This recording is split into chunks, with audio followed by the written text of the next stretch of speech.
అందరికీ నమస్కారం. ఆ వీడియోలో ఉన్న ఆ మహిళను నేనే. నేను రైల్వే కోడూరులో గవర్నమెంట్ జాబ్ చేస్తూ ఉంటాను.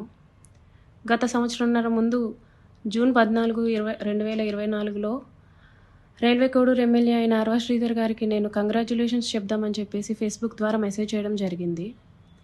అతను మొదటి రోజు అయినా సరే నాతో 2-3 గంటలు మాట్లాడారు. లాస్ట్‌లో అతని నెంబర్ నాకిచ్చి నా నెంబర్ అతను తీసుకున్నారు. టెలిగ్రామ్ అనే యాప్‌లో నాకు మెసేజ్ చేశారు. నా గురించి అంతా తెలుసుకుంటూ వచ్చారు. అంటే నువ్వేం చేస్తూ ఉంటావు? ఎక్కడ ఉంటావు? నీకు పెళ్ళయిందా? నీ భర్త ఏం చేస్తాడు? పిల్లలున్నారా? ఇదంతా తెలుసుకుంటూ వచ్చారు. నా భర్త నాకు దూరంగా ఉంటున్నాడు అనేసి తెలుసుకున్నారు. నేను నా బాబుతో ఉంటాననేసి నేను చెప్పాను.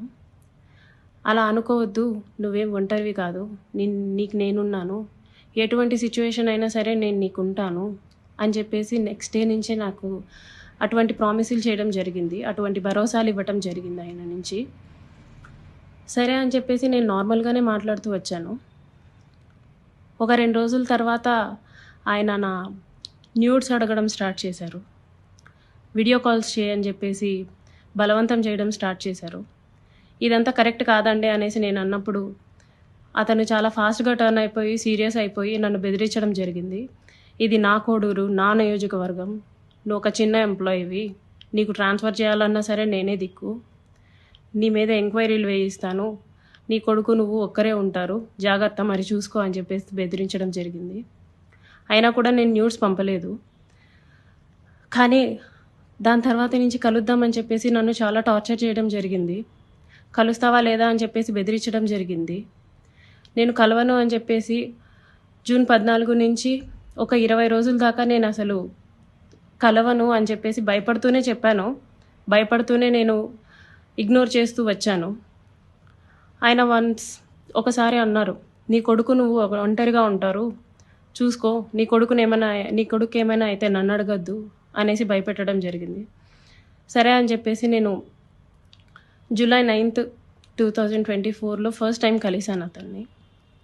ఆయనే వచ్చేసి కారులో మా ఇంటి దగ్గరికి వచ్చి పిక్ చేసుకొని కడప రూట్ వెళ్దాం, కడప దాకా వెళ్దాం అనేసి చెప్పారు.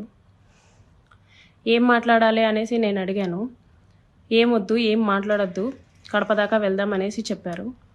కడప దాకా వెళ్ళకుండానే రాజంపేట దగ్గర ఏదో పల్లె దగ్గర ఆపేశారు. మొత్తం డార్క్గా ఉంది ప్లేస్. ఎందుకండి ఆపారు అనేసరికి నాకు నువ్వు సెక్షువల్గా కావాలి అనేసి అడిగారు. లేదండి, నేను సెక్షువల్గా కుదరదు, నేను అలాంటి దాన్ని కాదు అనేసి చెప్పాను. నేను అలా చెప్పేలోపే నా ప్రైవేట్ పార్ట్స్ని టచ్ చేయటం, నన్ను బలవంతంగా దగ్గరికి తీసుకోవడం లాంటివి జరిగాయి. నేను కార్ డోర్ ఓపెన్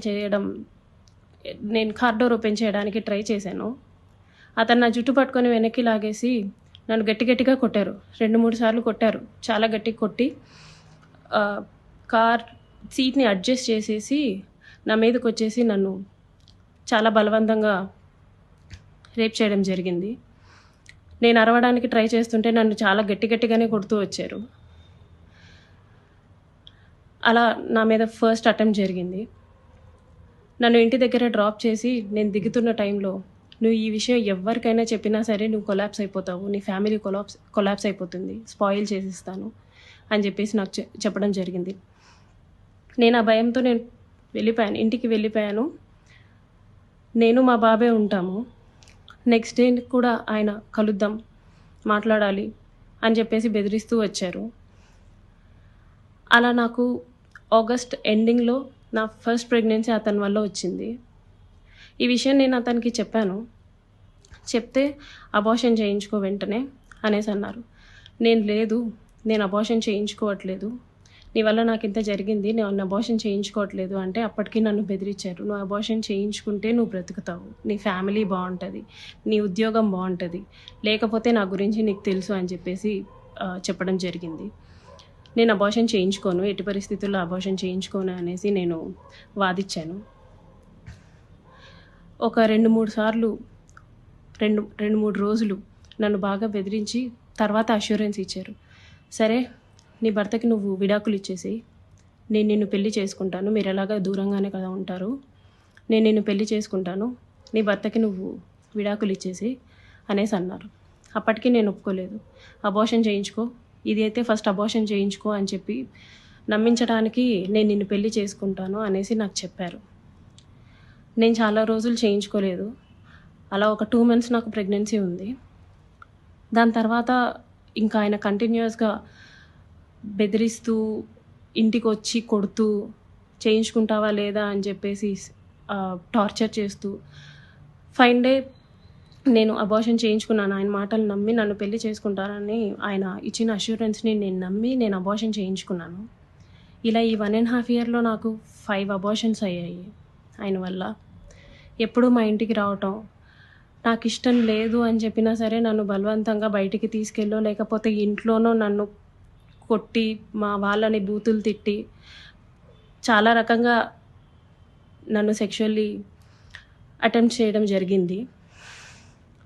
నాకు తెలియని విషయం ఏంటంటే, ఆయన నాకు తెలియకుండా మా వాళ్ళ నెంబర్స్, మా వాళ్ళ కాంటాక్ట్ డీటెయిల్స్, ఇంటి అడ్రస్లు ఇవన్నీ కనుక్కొని నా భర్తకి కాల్ చేసి, నువ్వు ఆ పిల్లకి విడాకులు ఇవ్వాలి, విడాకులు ఖచ్చితంగా ఇవ్వాలి, లేకపోతే నిన్ను, నీ ఫ్యామిలీని, నీ కొడుకుని ఎవరిని వదలను, అందరినీ చంపేస్తాను అనేసి బెదిరించడం జరిగిందంట.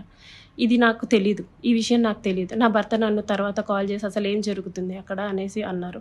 ఇలా జరుగుతుంది అనేసి నేను మా ఇంట్లో వాళ్ళకి చెప్పాను.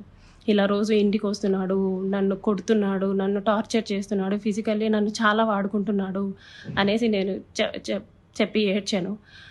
వాళ్ళందరూ నాకు దూరం అయిపోయారు. నీ ఇష్టం వచ్చింది నువ్వు చేసుకో అనేసి నన్ను తిట్టేసి నాకు చాలా దూరం అయిపోయారు. మేము ఇంకా నీతో మాట్లాడడం అని చెప్పి నన్ను వదిలేయడం జరిగింది. ఇదంతా ఆయన ప్లాన్డ్గానే చేసినట్టున్నారు. మా వాళ్ళందరినీ నాకు దూరం చేయాలి అన్న ఒక ఉద్దేశంతో చేసినట్టున్నారు.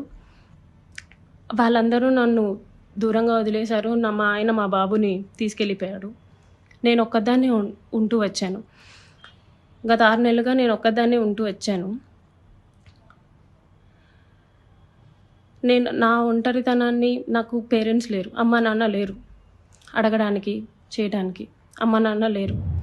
అతను నాకు అష్యూరెన్స్ ఇస్తూనే వచ్చాడు, మ్యారేజ్ చేసుకుంటాను ఎక్సెట్రా అని చెప్పి. ఇలా వీళ్ళందరూ దూరం అయిపోయి నా గురించి ఎవ్వరూ అడగడానికి కూడా లేరు అని ఆయనకి ఒక క్లారిటీ వచ్చిన తర్వాత ఈ 1.5 ఇయర్ నాతో ఉండి నన్ను ఇష్టం వచ్చినట్టు సెక్షువల్లీ వాడుకొని, లిటరల్లీ నన్ను కొట్టి బలవంతంగా చాలా అంటే చాలాసార్లు చేసి January 7, 2026 ఒక 20 డేస్ ముందు, నేను నిన్ను పెళ్లి చేసుకోను, నువ్వేం చేసుకుంటావో చేసుకో, నీ ఇష్టం వచ్చింది చేసుకో, నీ దిక్కున్న చోటు చెప్పుకో, నీ గురించి ఎవడొస్తాడో నేను చూస్తాను, నేను మాట్లాడతాను అనేసి నాకు చెప్పడం జరిగిందండి. ఇట్స్ బీన్ 20 డేస్ అతను నన్ను వదిలేసి. ఈ 1.5 సంవత్సరం నేను నరకం చూశాను అతని వల్ల. చూడాల్సిన నరకం అంతా చూశాను. నాకు ఇప్పుడు న్యాయం కావాలని చెప్పేసి నేను కోరుకుంటున్నాను. దాని గురించి పోరాటం చేస్తున్నాను.